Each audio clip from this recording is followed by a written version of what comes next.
NC Pork. Good for the plate, great for the state.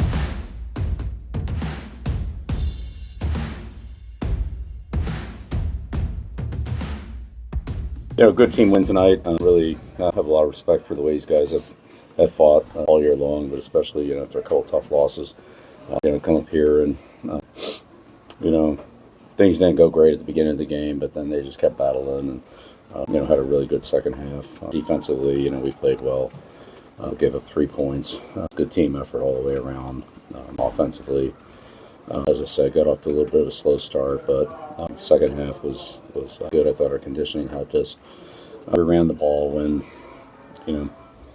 everybody knew we were going to run it, and that was good. I thought our offensive line did a nice job, but our backs really were outstanding. They made a lot of yards and the ball in their hands after they caught it or after the first guy hit them on the tackle. So, that was really good.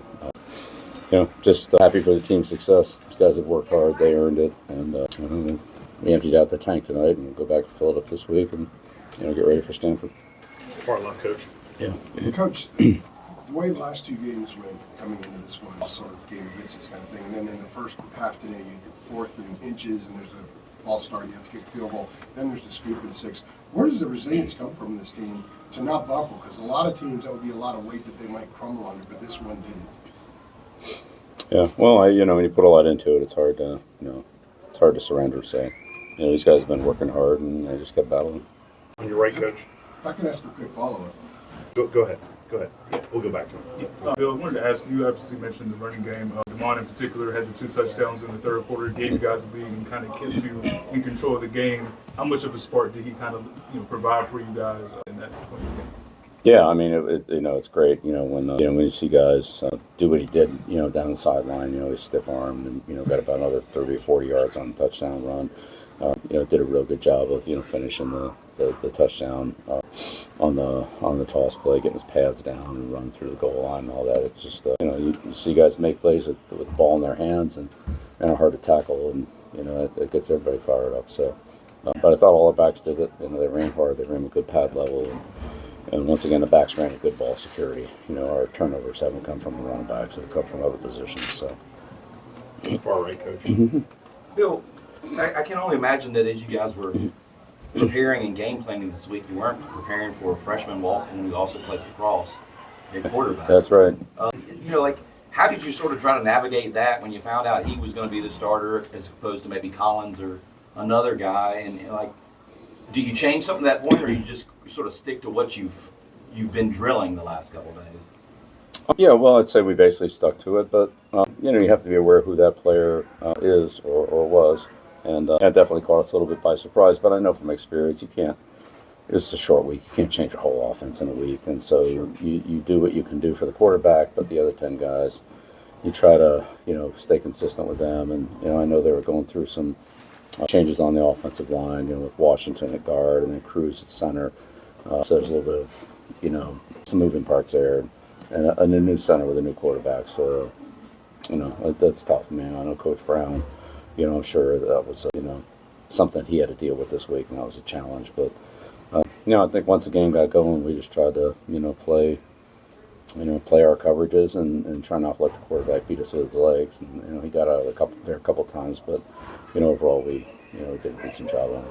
And it was maybe a key there, not letting him, the quarterback, get in an early rhythm, maybe get some confidence and turn it into a Disney movie type situation. Was that key to keep him? I think he was 0 for 8, starting. Was that sort of key to keep him settling in? I think the big thing was really the running game. When you take away the running game, then it just makes it a lot harder. If you can't take away the running game, then passing game becomes a lot easier, and the coverage isn't as good, and the quarterbacks are more comfortable, and they're not under pressure. Being able to stop the running game, then eventually play with the lead, those things helped us a lot in the second half. Coach Steve Koenig, Associated Press. Just wondering if you had any special feelings for your first ACC win? Yeah, it feels good. It feels great. So, yeah, it's good. Yeah, we had a couple opportunities the last couple weeks that we weren't able to capitalize. It feels good to get this one. So we look forward to all the rest of the games we play in the ACC. Thank you. Far left, Coach.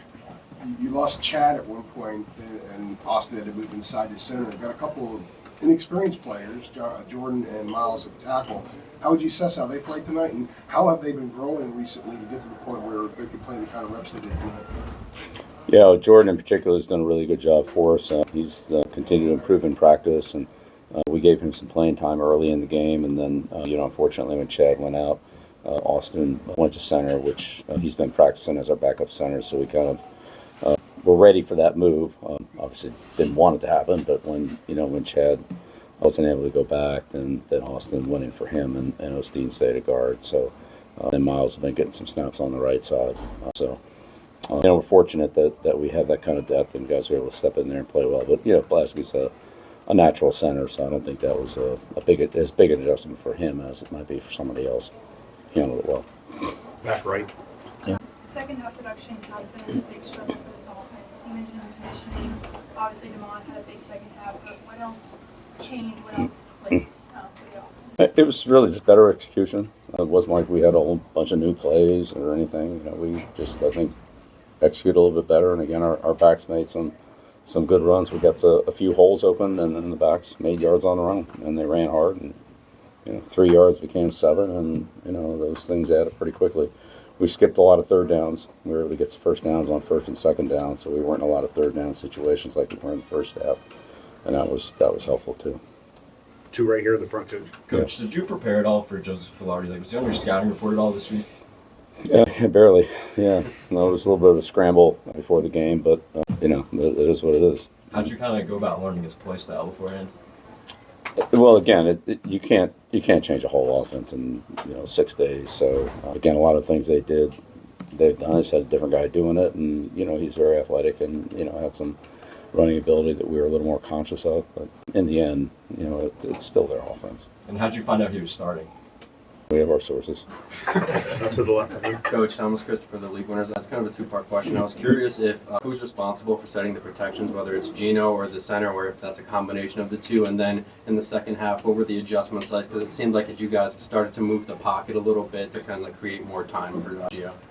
Yeah, they pressured us a lot in the first half. We probably got pressure on 75% of the plays with either linebacker pressure or perimeter pressure, or a couple times both. And that caused some negative plays. There's some no gains, and got us into third down, and we weren't able to convert on third down. Yeah, the protections are always a combination of the quarterback and the offensive line. Everybody needs to be on the same page, so the quarterback needs to know who's not blocked, so that if that person rushes, that we have a way to beat him with the throw. And the offensive line, again, they did a good job of moving Trumbull and their defensive ends at times off the ball. They had that third down package. And so Buxton didn't play today, so they had a different look with the linebackers on the end of the line, and played Trumbull off the ball more than, well, they'd done that, but there was some different looks there.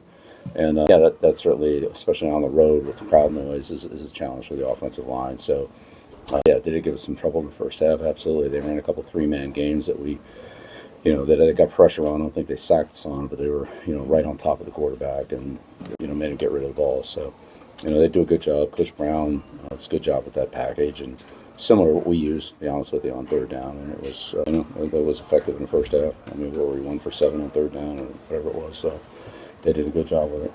Two more back left here, and then we'll finish up on the far right. Frank Brown had a pretty untraditional start to getting to this program. What are your thoughts on Fran and what he's done with this program? Yeah, I mean, I think Fran's done a great job. I mean, last year, you can't do much better than he did last year. I mean, he set almost every school record offensively.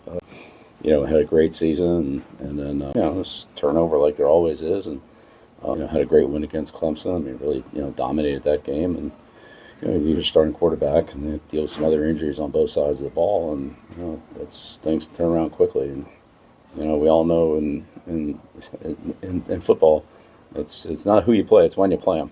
And we're probably fortunate to get them, as opposed to the week they played Clemson.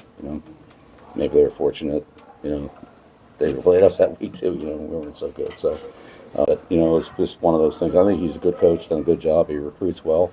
The team plays hard. They played, they have a good scheme. They certainly gave us a lot of problems in the first half with their defensive scheme. And as I said, offensively last year, I mean, I don't know how you could break any more records than they broke in one season. I mean, it's broke two dozen records. I don't know. I lost track. It was a lot. Last one on the far right here.